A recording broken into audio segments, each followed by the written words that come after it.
who learn to control inner experience will be able to determine the quality of their lives, which is as close as any of us can come to being happy. This statement by Mihaly Csikszentmihalyi, one of the co-founders of positive psychology, is at the heart of the science. Positive psychology is the science of optimal experience, not happyology. It's not about masking sadness or forcing ourselves to put on a happy face and think happy thoughts. It embraces all of the negative messiness that it is to be human. At the same time, it shows us how to craft a lens through which we also can see and seek the positive. It seeks to channel our attention or inner experience toward thoughts, emotions, and actions that will help us achieve our best lives. Hi, my name is Brafford. Thanks so much for joining me for an introduction to positive psychology. I'm going to start out covering just a little bit of the history and background of positive psychology so you can understand how it emerged. Then I'll talk about some of the pathways to well-being and some practices that you can begin incorporating into your everyday lives to boost your own well-being. The name positive psychology isn't meant to suggest that other psychology disciplines are negative. It's just meant to highlight a shift in which psychology began to pay more attention to happiness as a topic worthy of scientific study. Since World War II, psychology had focused primarily on defining, detecting, and treating mental illness. There actually was a bit of stigma on the study of happiness and human excellence, as if those weren't worthy of serious study. Then in 1999, Dr. Martin Seligman was elected president of the American Psychological Association and announced his vision for a new positive psychology. Marty called psychologists to use the scientific method to, in his words, show the world what actions lead to well-being, to positive individuals, to flourishing communities, and to just societies. Then in 2000, Marty and Mihaly Csikszentmihalyi, who we call Mike, wrote a joint article that introduced an issue of the American Psychologist that was entirely dedicated to happiness, excellence, and human functioning. Marty's and Mike's vision struck a chord, and the new field of positive psychology took off. In their 2000 journal article, Marty and Mike defined positive psychology as the science of positive subjective experience, positive individual traits, and positive institutions. Although they fully embraced the importance of repairing mental disease, they proposed that there was more to human experience that was worthy of scientific study. Under their view, we can think of full well-being on a continuum from -10 to +10.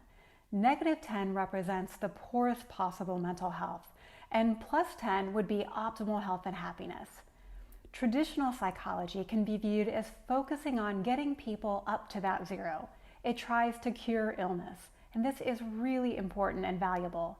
But most people want more from their lives and only an absence of illness, and that's where positive psychology comes in.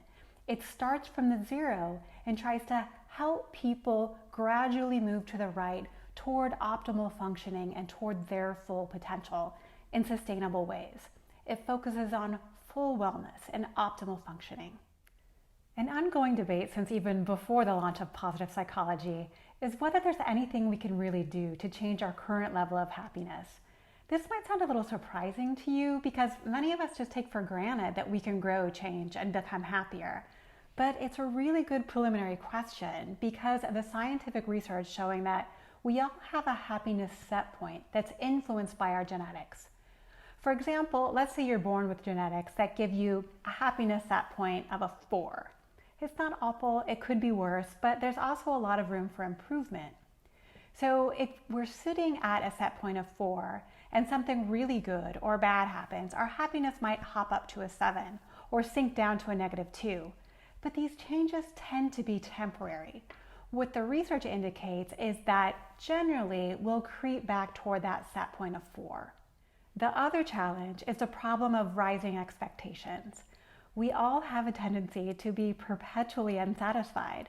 When we get the stuff we want, we adapt pretty quickly to it, and then we want more, always looking for something bigger, better, brighter, and shinier to feel happy and satisfied.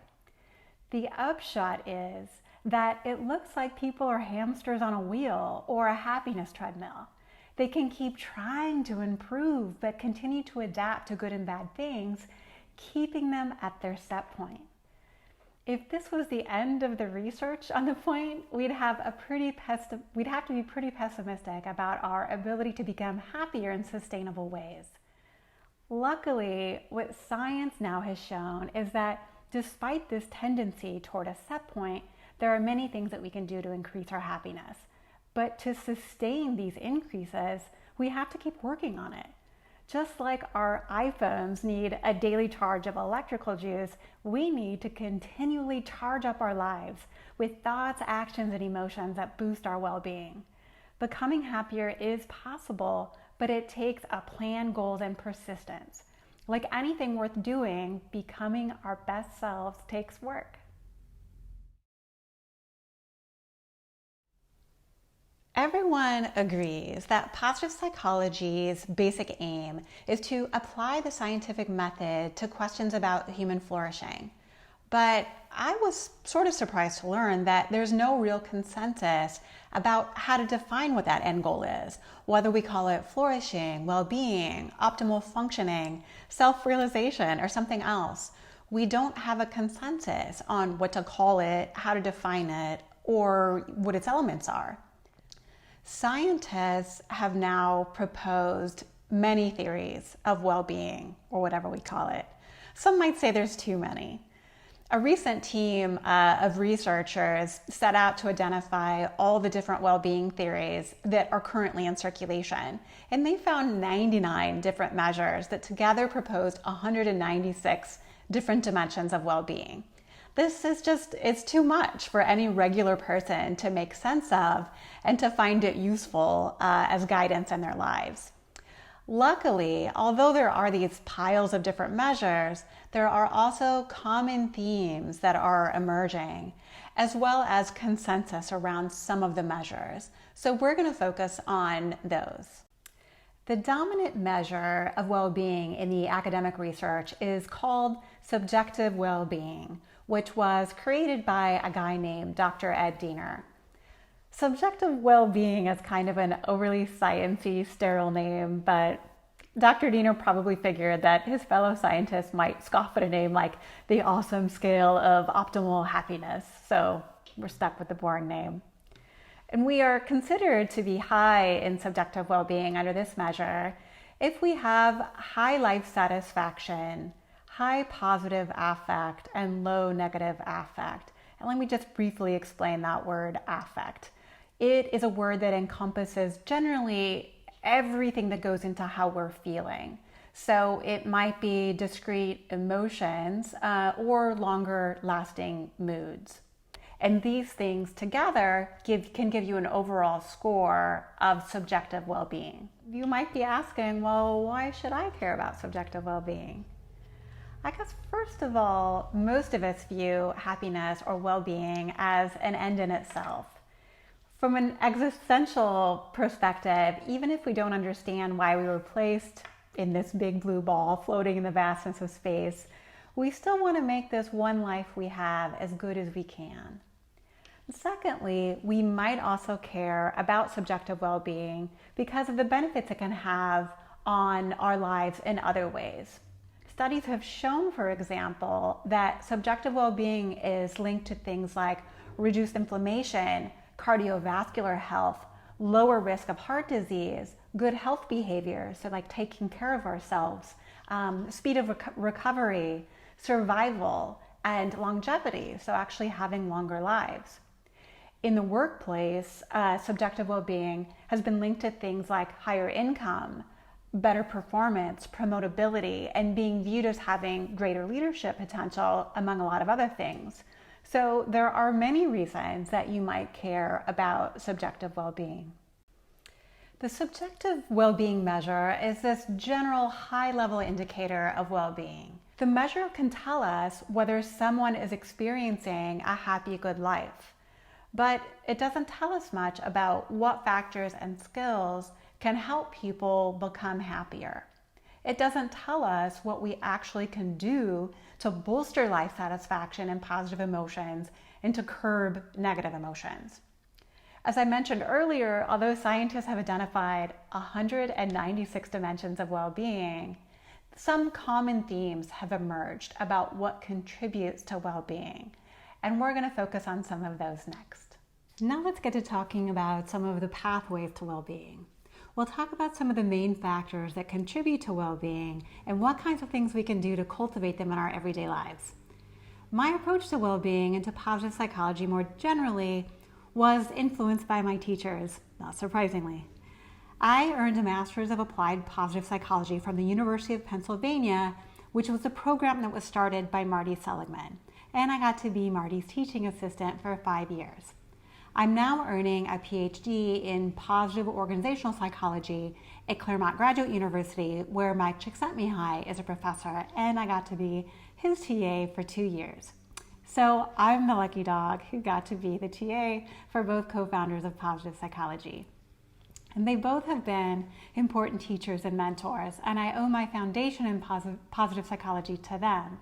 But I've also learned a ton from other smart, thoughtful people that I've incorporated into my approach. Marty has proposed one of the newest concepts of well-being that goes by the acronym of PERMA, which stands for positive emotions, engagement, relationships, meaning, and accomplishment. Marty himself doesn't claim that these are the exclusive pathways to well-being, but he thinks they're a good place to start, and so do I. Let's start with the P, which stands for positive emotions. With all of the attention on emotional intelligence and mindfulness, you're probably willing to accept that our ability to recognize and regulate our emotions has a big impact on our psychological and physical well-being. But I wonder if your emotion regulation beliefs include the importance of regulating positive emotions so that you experience them more frequently. From some in the legal profession, I have found that this triggers some skepticism. I realize that positive emotions might sound frivolous at first glance and not a core requirement of mental health. When people think of positive emotions and happiness, they tend to automatically think of a yellow smiley face encouraging us with some trite platitudes like, "Don't worry, be happy." As members of a legal community, we might think we're serious people doing serious work, and that investing time and energy into boosting positive emotions just can't make it into our top priorities for our busy days. If you have this reaction, I totally understand. I felt this way too when I first started learning the area. But after years of learning the research and personally experimenting with it, I've become a convert. What I've learned is that positive emotions change the way our minds and our bodies work. Our thoughts, our neurological processes, our bodies, our motivation, and our behaviors all are influenced by positive emotions. They transform our outlook on life and our ability to confront challenges. Positive emotions aren't like a dispensable dessert in our lives. They are essential to mental health, optimal functioning, and even workplace success.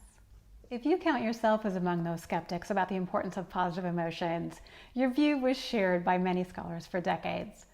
Before positive psychology put the spotlight on positive emotions, they didn't get much attention. Negative emotions had stolen the spotlight for decades due to their obvious role in mental health disorders. It made sense for researchers to focus on understanding and curbing negative emotions, and it wasn't clear whether positive emotions were useful for anything.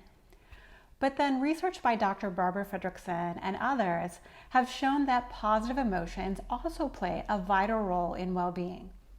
Barbara Fredrickson's broaden and build theory of positive emotions is among the foundations of positive psychology. Her research supports that positive emotions broaden our thinking and prompt behaviors aimed at building resources for the future when things aren't going as well. Her research has found that positive emotions trigger a sense of safety and mental mechanisms that broaden awareness and thoughts. We become more expansive, creative, and flexible thinkers. Positive emotions also prompt us to take a wider array of proactive behaviors towards goals and rewards and developing and deepening relationships. We approach rather than withdraw. These effects of positive emotions that helped our survival are now hardwired aspects of our thinking that can help our well-being. Research has shown that positive emotions are related to better health, resilience in coping, and even better career success. I don't want all of this talk about positive emotions to suggest that we should suppress negative emotions and avoid tough experiences. These strategies often backfire and actually harm mental health. Negative emotions often are useful and functional. They warn us of danger or of a need to change strategies when things aren't going well. They also frequently flood our minds when we're struggling to learn something new. The point is not to avoid negative emotions or the experiences that trigger them. But problems can arise when negative emotions get out of whack, as they often can do for people in very challenging jobs. The continual negativity that often is present in challenging jobs is compounded by what's called the negativity bias. This is a natural predisposition that we all have to pay attention to bad things. To survive, it was critical for early humans to notice and react quickly to bad things, like poisonous snakes. Negative emotions had the effect of narrowing focus and attention, which then aided quick and appropriate action to avoid danger. This quick reaction to threats would have been much more important to our survival than detecting positive opportunities correctly. The result of this evolutionary history is that bad events produce stronger emotional reactions and have longer lasting effects on our emotions and behaviors than good events do, because they were just more important to our survival. To put it simply, bad is stronger than good. Although bad is stronger than good, well-being and optimal motivation and functioning still can win out if positive emotions outnumber the bad. There's not a consensus among the researchers about what this exact balance is of positive to negative emotions. But a variety of studies have suggested that the negative outweighs the positive by about 3-to-1. So this means that for every one bad experience that we have, we want to see if we can try to design and cultivate 3 positive experiences to promote optimal functioning. Given how important positive emotions are and how frequently negative emotions intrude on your challenging days, we might think metaphorically about wearing a mood tracker, like a Fitbit for emotions. Rather than tracking our heart rate or our steps, mood trackers would track positive versus negative emotions and set off an alarm when negative emotions get out of hand. So of course we're not really going to wear a mood tracker, but it is a good metaphor to keep in mind as you march through your busy days. Watching out for this ratio is important because excessive negative emotions can be corrosive. It deflates work engagement, contributes to depression, anxiety, and burnout, and harms well-being and job performance. From this discussion, you can see that the P in Marty Seligman's PERMA concept is a little bit misleading. We're not going for all positive emotions all the time. Negative emotions and experiences are an important and frankly inescapable part of our lives. So we might think of the P in PERMA as standing for positivity ratio rather than simply positive emotions. We're aiming for emotion regulation strategies that help us feel in an uptick mood most of the time. So what this means is that to sustain our well-being, we'll want to learn strategies both to manage and curb negative self-talk and emotions, and also to boost up positive emotions. This skill is called psychological flexibility. And what that means is that we have an ability to be consciously aware of our internal experience, assess what the situation calls for, and then flexibly choose, change, or persist in behaviors that will support our well-being by aligning with our values and our goals. This is a critical skill for resilience and well-being. And really, it's a critical skill for all adulting. Skills like this often are taught as part of leadership development, influence skills, political skills, interpersonal communication, and more. When we're under stress, we're likely to be flooded with negative thoughts about our own abilities, about others, and about the difficulty of the situation. This is normal. It's a totally normal part of our brain wiring. Our brains are trying to protect us from danger, so we can't really expect the negative self-talk to stop, but we can learn to manage it better. And we'll want to do so because all of that negative stuff going on in our brains can make us act in ways that are harmful to our long-term goals and that we might regret later. So for example, if you get a snarky email from a colleague, unfortunately it happens, right? You might feel an immediate impulse to fire an equally snarky email right back, and you might feel sort of morally justified in doing so afterwards, until you come to regret it. Because the effect may be that you damage that relationship and then thereby damage your long-term value of having good relationships, good high-quality relationships with your colleagues. So what we'll want to do is to learn skills that help us be more aware of our inner experience and then choose a regulation strategy that can help us escape from the grip of that emotion rather than being carried away by it. We might take a time out by taking a walk. We might just sit with that feeling until it dissipates. Or we might counter our negative self-talk with opposing evidence. There are a variety of emotion regulation strategies that we can try when negative emotions are triggered. I have a free video and a worksheet to help get you started on learning to curb negative emotions and self-talk. I'll provide links to those as well as some book recommendations. All of this focus on curbing our negative inner experience is really important. But I'm not gonna lie, I can't say that it's all that fun. It's really hard work and will be a lifelong commitment to continuing to improve in this area. As far as the strategies for boosting positive emotions, they also require hard work and persistence, but many of them are fun. And for many of them, you also can practice them with your families and your significant others. And I also have a free video and a worksheet that is filled with different kinds of practices that you can learn to boost positive emotions. But I also want to talk about just a few of those now. The first activity is called Pick and Practice Positive Emotions. My husband and I just did this activity for Lawyer Wellbeing Week, and we enjoyed it and also think that it boosted our positive emotions throughout the week. So this activity derives from a study in which the group of participants were given a list of 10 different emotions and were asked over a 2-week period to practice one of those emotions each day. What they found at the end of the study is the participants in these activities had lower depressive symptoms, higher life satisfaction, a higher sense of meaningfulness and pleasure or positive emotions at the end of the study.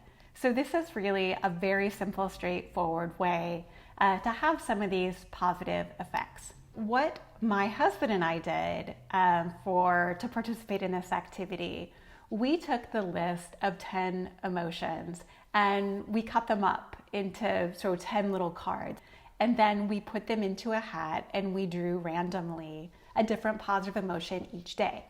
And after we drew the emotion, we had a little talk about what that emotion meant to us and kind of what initially came to mind about ways that we might practice it.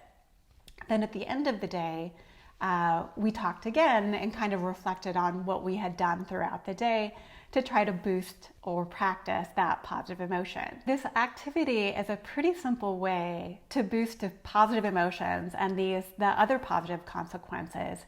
And it also can be a fun way to launch a broader effort, either individually or within your family, to boost your emotion vocabulary. So this might sound a little weird, but here's what the research shows. It shows that when we label our emotions and are able to differentiate between them as we're experiencing them, it actually helps well-being. So for example, if we're experiencing a strong emotion and we're able to say, what I'm experiencing right now is anxiety, and it's anxiety, it's not anger or sadness. That helps us to manage that emotion better. It actually has a physiological effect. What the research shows is that it calms amygdala reactivity. What the researchers in this area suggest is that if we can broaden our emotional vocabulary, what they call emotional granularity, of really being able to distinguish one emotion for another, this can contribute to our well-being by alleviating that stress response when the negative emotion is triggered. The same applies to positive emotions. The research suggests that expanding our positive emotional vocabulary may actually enrich our experience and enhance our well-being. So a fun way to do this, again, either individually or with your family, is to pick a new emotion each day and learn it, and perhaps even draw from other languages, many different languages that are stemming from different cultural experiences have a different way of viewing positive experience and positive emotions that might actually open our minds to looking at our experience in ways that we haven't thought of before and actually enrich our own experience. So that wraps up the P in PERMA. Let's now move on to the letter E, which stands for engagement. And what Marty meant by the term engagement was being absorbed, interested, and happily engrossed in activities or in the world more generally. And more specifically, what he meant was the concept of flow. Flow is the brainchild of Marty's fellow co-founder of positive psychology, Mihaly Csikszentmihalyi, who wrote a best-selling book about flow called Flow. Flow is a state in which people are so involved in an activity that nothing else seems to matter. The experience itself is so captivating and enjoyable that people will keep doing it for its own sake, for the sheer sake of enjoyment. The aim of Mike's research that eventually led him to the concept of flow was a seemingly simple question. He asked, when do people feel most happy, and why is that so? He thought that if we could begin to find an answer to those questions, we'd better be able to order our lives to have more happiness in it. And after decades of research, he became convinced that the path to happiness starts by gaining control over our inner experience or consciousness. His work on flow proposes that our happiest moments are those in which our inner experience is ordered, when we're engaged in activities in which we feel a sense of control or mastery toward a certain set of goals.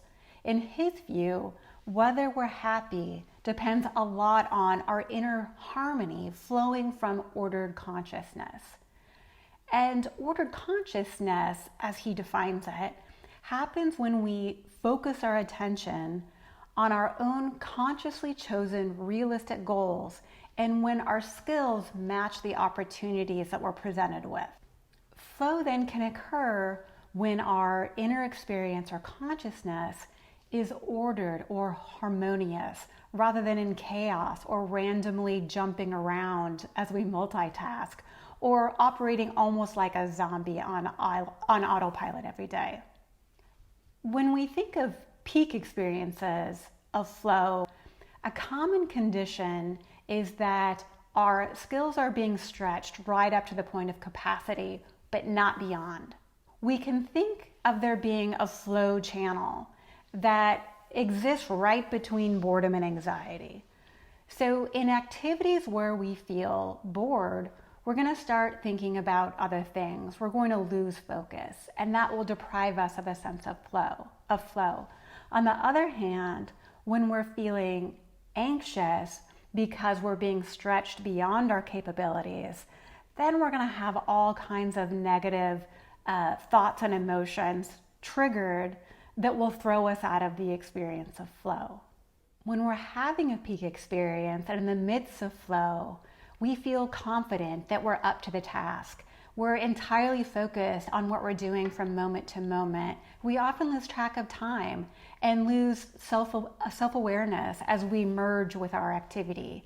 These experiences don't occur during passive or relaxing activities.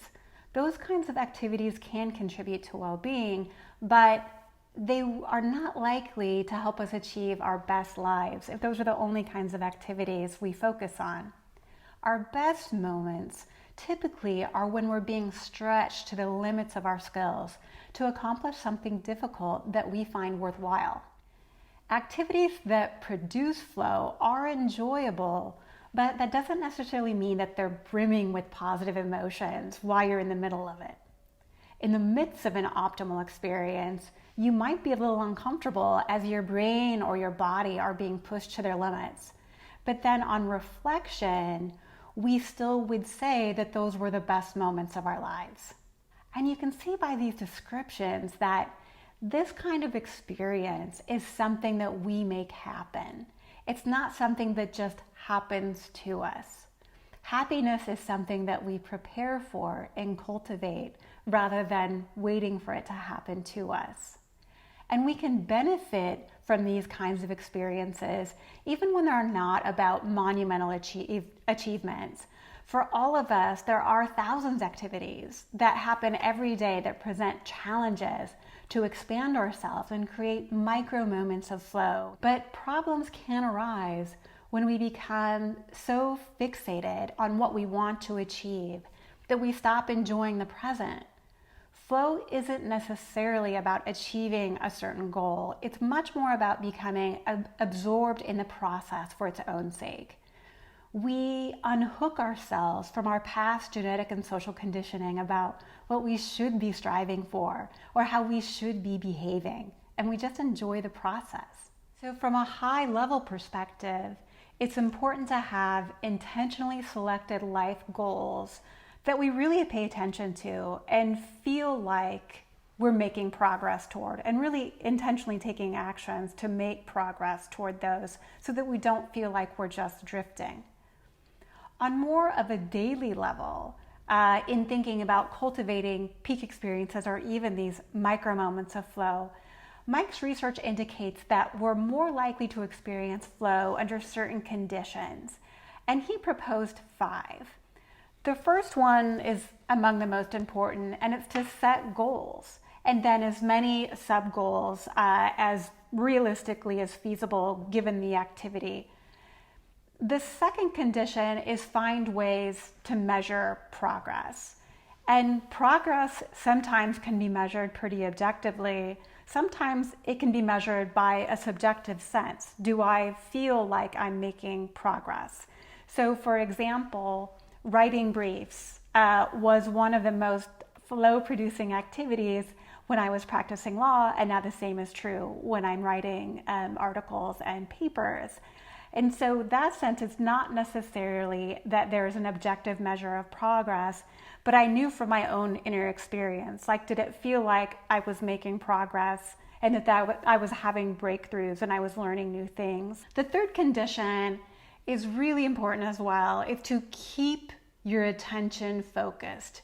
Keep concentrating on the thing that you're doing. Don't multitask. Don't let your attention drift around. Really hold your attention on your activity. And then as you go forward, if you're able to, given the activity, progressively make finer and finer distinctions about the challenges that you're pursuing. The fourth condition is, of course, to develop the skills necessary to interact with that opportunity. As we talked about before, the flow channel comes when we feel up to the task. If we are being overly challenged, then we're more likely to experience anxiety. The fifth condition is to keep raising the stakes if it becomes boring. Generally, for many activities, as we get better and better at them, we can get bored, and so we want to push ourselves, have new goals, push ourselves toward new challenges so that we keep it interesting for ourselves and keep absorbing our attention. And all of these conditions might not work for all of the activities that we do during our days, but some of them almost always will. Let's turn to a discussion of how we can add more peak experiences or micro moments of flow to our lives. An overarching point in Mike's research is that we need structure. Structure that provides order to our consciousness generates happiness. And Mike gives ideas for how we can create more flow-like conditions in even mundane activities. So he talks about things like going for a walk, that before you go for a walk, think about what is the path that you're going to take? What are the kinds of things that you want to see, that you want to look for? Are there landmarks that you want to see? Is there a particular pace that you want to keep? But thinking continually about, what are my goals? Am I making progress toward my goals as I proceed? You also may want to give some thought to whether you can structure your daily work and career to generate more flow-like experiences. No matter how experienced you are at your job, the question is, are you continually stretching yourself, finding ways to grow, and feeling exhilarated by a growing sense of mastery? Feeling stagnated and bored in your career is corrosive and can lead to disengagement and burnout. Also give some thought to what activities you choose to do outside of work. Kicking back and watching TV on the sofa can be a fine way to relax, but also think about how you can add more flow-producing activities like sports, music, art, learning new things, whatever sounds fun and what will be engaging for you. Among the strongest themes coming out of Mike's research on flow are to consciously set goals as you interact with the world, whether this is about your life plan or just the next daily meeting. And then be fully present and focused, giving all of your attention over to the activity or to the person that you're interacting with. In this way, we cultivate more flow or engagement in our daily lives. And the ability to derive moment-to-moment enjoyment from everything we do is a primary pathway to happiness. Now we're up to the R in PERMA, which stands for relationships. And I just received this perfectly timed surprise delivery of flowers from my husband just in time to brighten up our discussion of high-quality relationships. Now, most of us probably have a common sense notion that relationships are really important to our health and happiness. But I know I didn't realize the volume of science showing how powerfully relationships affect both our physical and psychological health. These studies show, for example, that having good relationships and a sense of social support are linked to things like longer life, better immune functioning, better cardiovascular health, and much more. While social isolation or a lack of sense of belonging is worse for your health than smoking cigarettes, and it's significantly associated with depression, hopelessness, and suicidal thinking. One well-known positive psychology scholar named Chris Peterson, after reviewing a lot of the research on relationships, went so far as to say that good relationships may be the single most important source of psychological well-being. There are many strategies that we could talk about for building the quality of our relationships, both at home and at work. But at the core of these strategies, we've already talked about when we talked about flow, and that is attention, of giving our conversational partner the gift of our full attention and presence. When we give another our full attention and presence, we are communicating that they are important to us, that we care about what they say, and that we want to be there in that moment. The quality of our attention and presence also is at the core of what's called active constructive responding. People in positive relationships thrive not just by receiving social support from others, but also by sharing their good news. Sharing positive events with other people is called capitalizing, and it boosts the event's positive effects, which includes positive emotions, well-being, self-esteem, and less loneliness. So active constructive responding comes into play when someone you care about shares a piece of good news for you. So let's say I came to my husband, I was really excited, said, hey, I just got a promotion. So one possible response that he could have is to think about all the ways that that's actually going to be bad for me. It's going to take up more time. It's going to cause me more stress. This really doesn't sound like a very good event at all. This is called active destructive responding. It's basically what a joy thief does. It's overtly negative. They think of ways to pick apart your good news. This is not supportive of high quality relationships. Another way he might respond to my good news is, so I come in and I say, hey, I'm so excited, I got this promotion. He might just sort of ignore me and say, well, hey, I just won a big case. So this is passive destructive, which is a conversation hijack. They basically ignore what your good news is and respond with something about themselves, sort of that one-upsmanship type of a response. Also not very supportive of the quality of the relationship. A third way that he might respond to my good news of getting a promotion is to say, oh yeah, that's great, and look back at his phone and ask if there's any food in the refrigerator. This is called passive constructive. So the person is recognizing what our good news is and saying something kind of nice, but not really being very enthusiastic and being very understated in the response. The last way that he might respond to my good news about the promotion is to multiply my joy by responding with enthusiasm and interest and questions about the details. Tell me more. What does this mean? What are you most excited about? That really conveys that I'm with you in this moment. I want to help you feel that this is an important event to you and want to share it with you. Of all the different types of responses, this active constructive style, not surprisingly, is the only one that really supports the quality of relationships. And it's one of those things that's really simple to do and isn't time consuming, but in the crush of our busy days, we can just forget to do it or ignore people and not respond in a really enthusiastic way, while we're checking our phones. So the overarching point here is one of the most fundamental and best ways to build the quality of our relationships is to really be present and responsive to people when we're interacting with them. Now we're up to the M in PERMA, which stands for meaning.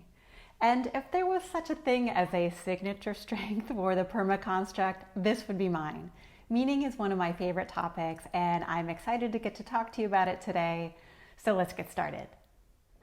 American author E.B. White said, I rise in the morning torn between a desire to improve or save the world and a desire to enjoy or savor the world. This makes it hard to plan the day. This thought captures the essence of a debate that's been raging among philosophers for centuries about whether we humans should just seek as much pleasure as we can in our one short life, or whether a good life also depends on a sense of meaningfulness. Then Marty Seligman came along and said, to heck with the philosophical debate, let's test this question scientifically. So in 2010, he and a fellow scholar named Stephen Schuler conducted a study to investigate whether pursuing pleasure, meaning, or engagement made people the happiest. They asked people questions about what they prioritized in their lives. Were they oriented toward pleasure, seeking to have fun and a good time? Were they oriented toward engagement, seeking out situations that challenge their skills and abilities? Or were they oriented toward meaning and seeking ways to benefit others in their lives? This study sought to determine which one of these orientations contributed the most to subjective well-being. What they found is that all three of these pathways were related to subjective well-being, but the relationships were nearly twice as large for engagement and meaning compared to pleasure. The pleasure orientation was important, though. It did have a significant relationship with subjective well-being, and the happiest people were those that were high in all three. The study found that having high levels of all of these pathways contributed to subjective well-being above and beyond the effects of each individual pathway. What this confirmed for me is that pleasure and positive emotions, which were things that I didn't prioritize as much earlier in my life, are important and we shouldn't neglect them. But our lives will feel empty without meaning and engagement. Returning to E.B. White's quote, the science suggests that we want to do some of both, that we do want to have some pleasure cultivated in our lives and savor the good things, but we also want to be diligent about cultivating a sense of meaningfulness in our lives. Whether at work or in our non-work lives, there are 5 pathways that are among the most important for cultivating meaningfulness. And they are: first, seeking to benefit others or the greater good. Second is to live our lives in ways that are self-congruent or consistent with our own values and feeling like we're the primary author of our lives. Next is engaging in self-development so that we feel that we're growing in our sense of mastery and effectiveness and growing toward our full potential. Next is cultivating a sense of connection and belonging in groups that matter to us. And finally, there's another contributor to meaningfulness that is a sense of coherence. This research to me is really pretty interesting. What it shows is that our encounters with regularity and pattern can influence the evaluation of life's meaning. Basically, when the world makes more sense, life feels more meaningful. So this suggests that adding some more predictable patterns, ritual, and routine to our lives can enhance meaningfulness. Now let's turn to some practices to boost meaningfulness. Activities aligned with any one of these pathways that I just discussed can help cultivate the experience of meaningfulness. There are many ways to do this, and I'm going to talk about just a few. So the first one focuses on making progress toward aligning our lives better with our goals and our values. And I created a worksheet that can guide this activity, and I'll provide you a link to that. Making progress toward significant goals and aligning our lives with our values are big contributors to meaningfulness and well-being. And when we get busy at work, many of us are prone to shortchanging our non-work values, and we just get absorbed in work.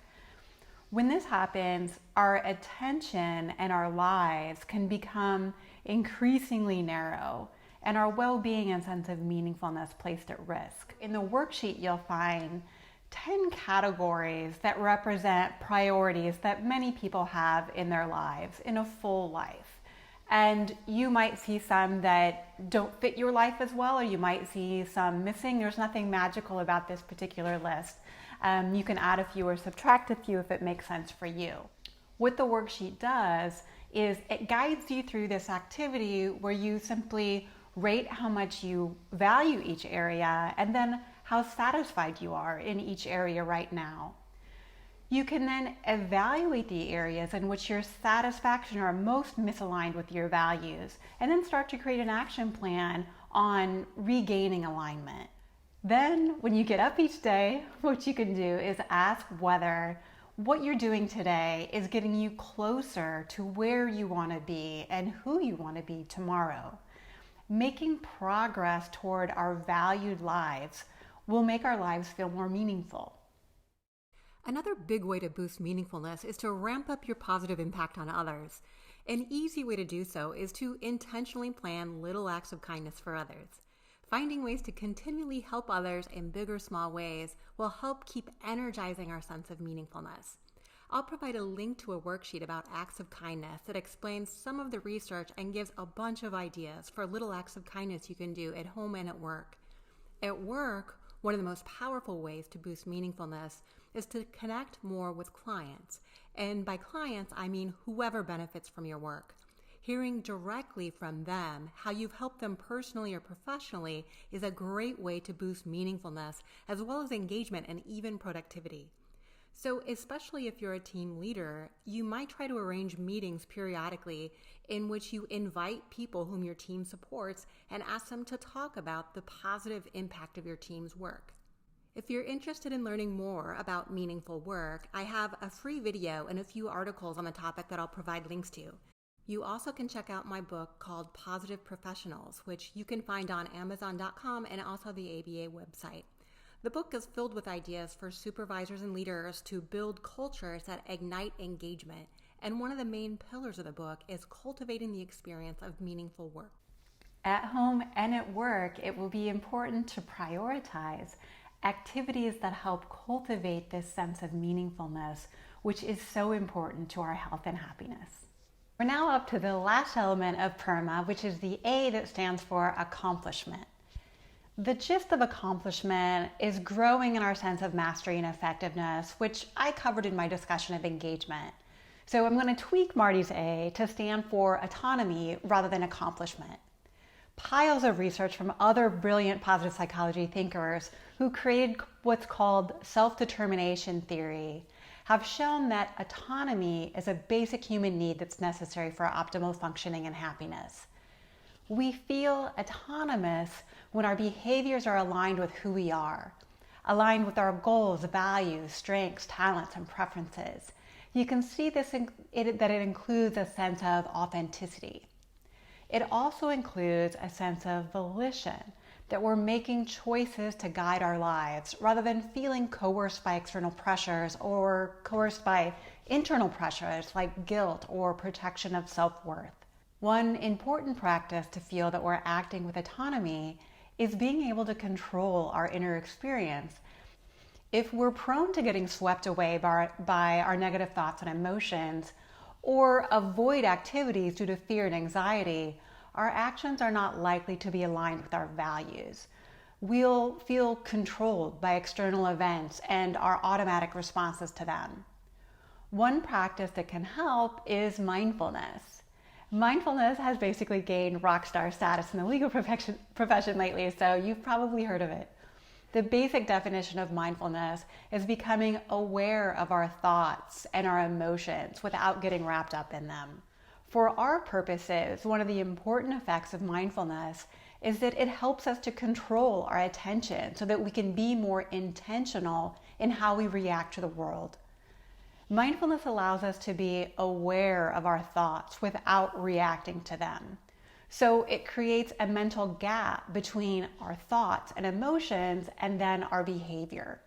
This gives us more power to choose behavior that aligns with our values rather than just being reactive to whatever is going on around us.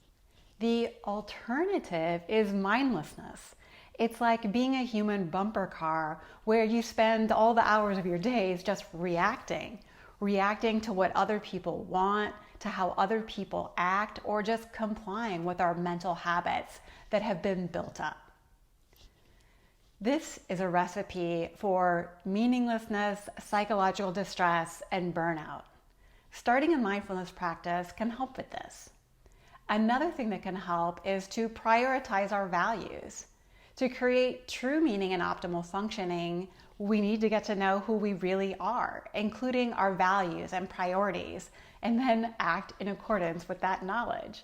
Sounds simple, right? But how many of us actually do it on a day-to-day basis? So consider this. Starting tomorrow, create a plan for next week and actually commit to it.